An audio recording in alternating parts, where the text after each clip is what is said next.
Lundi 21 février et Emmanuel Macron n'est toujours pas candidat. Mais il se passe quand même des choses dans cette présidentielle. Christiane Taubira qui compte sur les Français pour financer sa campagne. Alors la candidate a lancé un appel aux dons car dans cette campagne, il lui manque beaucoup de parrainage, mais il lui manque aussi beaucoup d'argent. Christiane Taubira en appelle donc... C'est la dernière chanson de Bérangère Rabat ? Bah oui, c'est ça. Elle en appelle donc à la générosité des Français et a publié un message vidéo sur les réseaux sociaux. On écoute un extrait. En attendant les 500 parrainages, nos moyens sont limités. Aussi, je viens vous informer que nous avons lancé un appel aux dons et je viens vous demander votre contribution, aussi modeste soit-elle. Je sais que pour certaines et certains d'entre vous, 5 ou 10 euros, c'est un repas de famille, ce sont des cahiers scolaires, c'est de l'essence pour aller travailler. Je vous demande une contribution à la hauteur de ce que vous pouvez. Voilà, alors, donner pour permettre à Christiane Taubira de financer sa campagne. Alors vous l'avez entendu, il n'y a pas de petits dons, c'est souvent ce qu'on dit, 5 ou 10 euros, ça le fait aussi. Moi par exemple, je mets 10 euros, qui veut mettre dans cette campagne? Alors j'ai ouï dire qu'elle avait déjà reçu pas mal de dons. Françoise de Gois, vous mettriez vous de l'argent pour financer la campagne de Christiane Taubira? Parce que de toute façon, elle va s'arrêter sa campagne. Ah oui, d'accord, mais si tout le monde dit ça, il y aura... Non, mais moi, je l'aime beaucoup. Christiane Taubira, c'est vraiment quelqu'un que je trouve iconique, formidable et qui porte des valeurs. Mais c'est une candidature sans queue ni tête, on le dit depuis le début.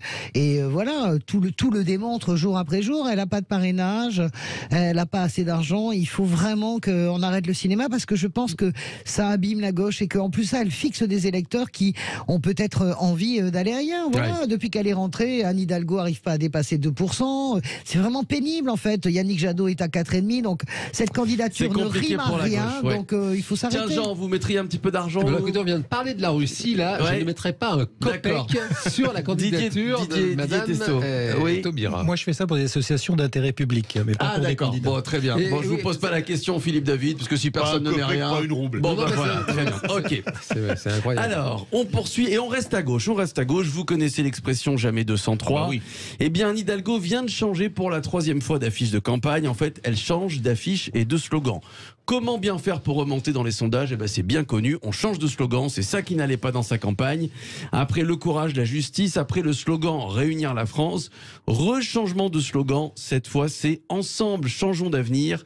Avec en fond une photo d'Hidalgo tout sourire. C'est sûr, avec cette affiche, on atteint au moins les 5%, non, Jean Dorido non, mais écoutez, Françoise de Gaulle. Alors, elle a dit qu'elle ne croyait pas au sondage ni au clic. Elle a intérêt à ne pas y croire, parce que là, c'est vrai sinon, que c'est quand même vraiment pas encourageant. Je vous donne de la monnaie ukrainienne, la Lirna, vous voulez? C'est pour qui? C'est pour Taubira ou Hidalgo, ça? Non, c'est la monnaie ukrainienne. Ah, d'accord. Mais ça, c'est pour Christiane Taubira. Ça, je pense, ça vaut 1,50 €. C'est pas grave, il n'y a pas de petit don, a dit Taubira. Ça fait 10 francs quand même. Ah oui, c'est pas mal. Hier, les gens font partie des gars qui continuent à convertir en francs. Parce que j'ai bien le calcul mental. Ah oui, ça fait plaisir, ça fait du bien. Non, mais par contre, notre ami Didier Testo, qui est économiste, lui, il convertit toujours en piastres et en écus. Je peux vous dire que c'est... Écoute-moi, je suis d'accord, parce que si tu commences... Non, mais c'est vertigineux. Si tu commences à convertir 1 €, ça fait 6,50 € sur la fiche de campagne et le changement de slogan. Tiens, Françoise de Gois, vous dites... Ça va mal. Changeons d'avenir, mais le changement de candidat, elle ne l'a pas fait encore, mais... Du dos, non, mais tout le monde sait, sauf elle et les socialistes, qu'elle a aucune chance. Oui. Pourquoi? Parce que si vous êtes en banlieue, en région parisienne, si vous êtes en banlieue, vous savez que vous ne voterez jamais pour Hidalgo. Il y a combien de gens en banlieue, en Ile-de-France? 12 millions. Voilà, 12 millions. Donc elle ne peut jamais devenir président. C'est toujours mauvais signe quand on change comme ça de slogan. 3 fois en un mois, c'est toujours... Et c'est tout à fait injuste parce qu'elle mène une campagne avec plein de bonne volonté, avec vraiment du sens. Elle essaie de remettre la social-démocratie, mais voilà, ça ne marche pas, ça ne prend pas. Si elle fait 2% le 10 avril au soir, le slogan de fin de campagne sera tout trouvé 41 ans après, ce sera la farce tranquille. Voilà. Pour terminer, Éric Zemmour a inventé une nouvelle expression. Oui, en meeting extérieur devant le Mont-Saint-Michel, voici ce qu'a dit le candidat. Je souhaite donc, en ce jour si important et devant le Mont-Saint-Michel, vous proposer une ligne stratégique pour notre pays. Je la baptiserai le gaullisme de reconquête. Et voilà, le gaullisme de reconquête, très bien, mais c'est quoi au juste le gaullisme de reconquête? C'est l'expression contemporaine de notre devoir de puissance. Voilà, je ne sais pas si tout le monde a compris, mais enfin, c'est pas le but. La stratégie de Zemmour en off, hein, voilà ce qu'il aurait dit.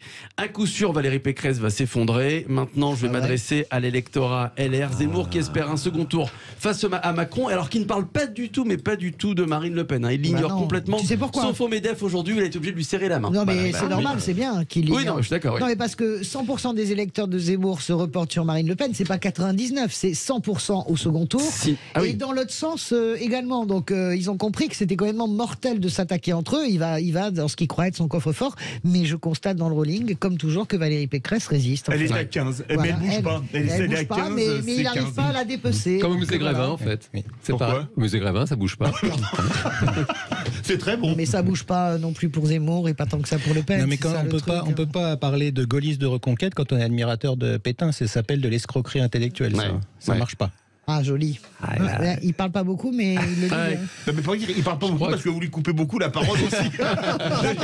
J'attendais le truc. Tu sais que je coupe les gens pour me faire. J'ai pas dit les verges. Hein, parce que là, j'ai dit je coupe les gens pour me faire. Mais non, mais parce que la vraie expression, c'est couper les verges pour se faire battre. Mais j'oserais pas. Dans un aréopage aussi masculin, je me permettrai pas. C'est pas votre genre. Merci beaucoup, Philippe Rossi.